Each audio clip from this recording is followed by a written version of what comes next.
Queenstown is an incredibly unique market. You know, we work in many parts of the world. We work across New Zealand. We have 26 councils we work with here in New Zealand now. And Queenstown, even in the time that we've been working here, 18 months essentially, the market's changed dynamically. The growth in tourism has continued. We started seeing that when we first started working here, but how it's transformed even in those last 18 months. And I guess the progress has been good, membership's been strong, engagement with council's been incredibly strong. We're into a new council now. The excitement there is that we've got a very commercially driven council that's come on board. So there will be an appetite to take on board some of the opportunities that the likes of downtown QT is taking. Now, a lot of the development to date has just been organic, but Queenstown doesn't look too bad. What happens in your view if we just let it grow without intervention, without planning, without a vision? It doesn't look too bad. That's from potentially an internal perspective. But for ourselves, and we're an organisation, we work with a lot of different town centres, property developers, and what we would say is that Queenstown is starting to look a bit shabby. It's a place that does have potential to underwhelm. Okay, you take your trip in from the airport and it's just probably the most magical setting you could ever imagine. As soon as you hit the town centre, it's not as sharp as one would potentially imagine. If you do scrape the surface a little bit, it's looking tired. The streets are looking unloved. Many of the buildings are looking unloved. And while we've got these new developments that have come through, best of class type of buildings, there are many that are not reflecting that international standard that we need to be aspiring to. So that's a factor. But isn't there a risk if we plan and blueprint the whole thing, it becomes like a cookie cutter alpine resort, like an Aspen or a Chamonix? Absolutely. So what we're saying is that we do need some curation, and that curation could come in terms of the retail mix. We need to be working with some of these large international retailers. There's no way that we can say you can't come here, but what we do need to say to them is be cognizant of what you're coming to. This is our town, and there are some rules here. Okay, there's a heritage that we need to reflect. We need to make sure that these big retailers are looking at this as a flagship, not only an Australasian flagship, but a global flagship.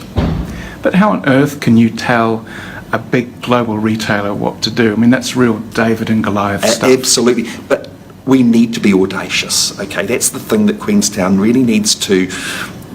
We create the messaging. Downtown QT have a lot of collateral that they can share with these large retailers. One of the things that we've been fascinated with is when we run these events for Downtown QT, they're invariably full of the large international retailers' managers. If we were doing this in Auckland or Wellington or Sydney or Brisbane or even London, we wouldn't see that kind of thing happening. But when you talk to the managers and you say, what brought you along here? Invariably they'll go back and say that the head offices just can't put a finger on what is the essence of Queenstown, what makes it tick.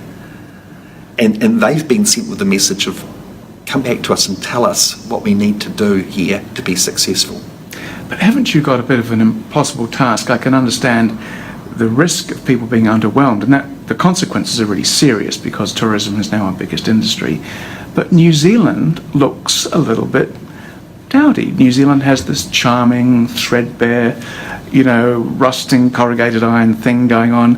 If you get rid of that, Queenstown arguably wouldn't be part of New Zealand anymore. Very true. What we need, we're very focused on maintaining the independent sector, creating the artisan sector, building that up. We're very, very focused on making sure that we reflect some of the heritage values of Queenstown. We probably haven't, the extreme we're seeing is we've got the very, very best in terms of architecture and store environments, and that we've got this flip side of the very sort of the other extreme, and we need to try and get a balance of that.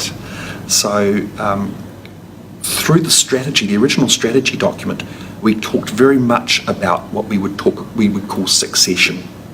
So having spaces that businesses can move into that creates this difference. We work very closely with the Wellington City Council. That's a town that's always been a famed shopping and dining destination. And part of Wellington's secret of success is that it does have a very strong independent and artisan business section.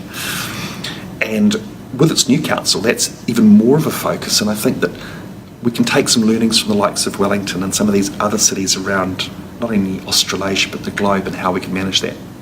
Now, you've talked about the risk, the really serious risk of tourists being underwhelmed if we don't keep Queenstown special. But look, the traffic is getting worse. We've got all those cars effectively dumped by the airport. Presumably all of that undermines anything else you do in town. It needs to be fixed. That's right. Transport is a big issue. These are things we need to be working with the tourism operators with.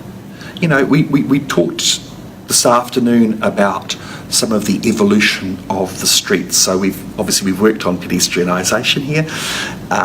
We're going to work very hard on shared spaces. But what we also need to do is be able to get the message out to our people that are coming here is that you don't necessarily need to rent a car. Or maybe you rent a car at the end of your time in Queenstown. Come and enjoy the city.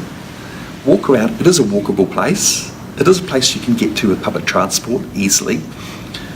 Get the car for the end of the journey. So a lot of it comes down to messaging. In our workshop tomorrow, we're going to be talking a lot about what we call the purposeful consumer. In the retail and hospitality sector, and also in tourism, we know that around 70% of consumer decisions are made before they reach the destination now. And because of that, it's the messaging that we as a town centre here in Queenstown are putting out to our customers, our potential customers. These are the things that you can do here. But in terms of transport, that also messages we need to be taking. So we've got a new mayor, new council, very business focused, from what we hear determined to get things moving. What is your advice to them? What do you need from the council to make tourism work and for Queenstown to become balanced and sustainable? Absolutely. We need a very, very close engagement. So we have a great infrastructure set up here with Downtown QT.